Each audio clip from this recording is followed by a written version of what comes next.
Doctor in pharmacy എന്നറിയപ്പെടുന്ന ഈ course ഹോസ്പിറ്റലുകളിൽ ക്ലിനിക്കൽ ഫാർമസിയുടെ ജോലി ചെയ്യാൻ താല്പര്യമുള്ളവർക്ക് വളരെ അനുയോജ്യമാണ്.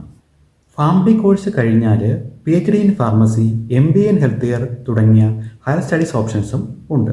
ഹോസ്പിറ്റലുകൾ, ക്ലിനിക്കുകൾ, റീറ്റെയിൽ ഫാർമസികൾ, research and development, drug relation and quality control തുടങ്ങിയ മേഖലകളിലൊക്കെ ജോലി സാധ്യതകൾ ഉണ്ട്. കൂടാതെ യൂണിവേഴ്സിറ്റികളിലും പ്രൈവറ്റ് ഇൻസ്റ്റിറ്റ്യൂഷൻസ് പഠിപ്പിക്കാനും സാധിക്കും.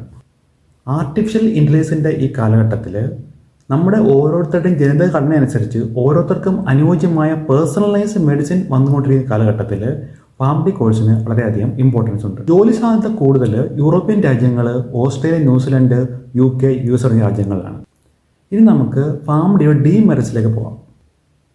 പ്രധാന പ്രശ്നം ഈ കോഴ്സിനുള്ള ഒരു ലോങ് ഡ്യൂറേഷനാണ്. ഏകദേശം 6 വർഷം എടുക്കും. 5 വർഷം കോഴ്സും 1 വർഷം ഇന്റേൺഷിപ്പ് ചേർന്ന് 6 വർഷം ഈ കോഴ്സ് കംപ്ലീറ്റ് ആവാൻ എടുക്കും. ഇന്ത്യയിൽ നോക്കുമ്പോൾ ഫാർമഡിക്കാളിൽ കൂടുതൽ ജോലി സാധ്യത D.Pharm, B.Pharm, M.Pharm കഴിഞ്ഞവർക്കാണ്. ഫാർമഡി കോഴ്സ് ഗവൺമെൻറ് സെക്ടർ ഇല്ലാത്തതിനാൽ പ്രൈവറ്റ് ഇൻസ്റ്റിറ്റ്യൂഷനിൽ മാത്രമേ നമുക്ക് പഠിക്കാൻ സാധിക്കുകയുള്ളൂ.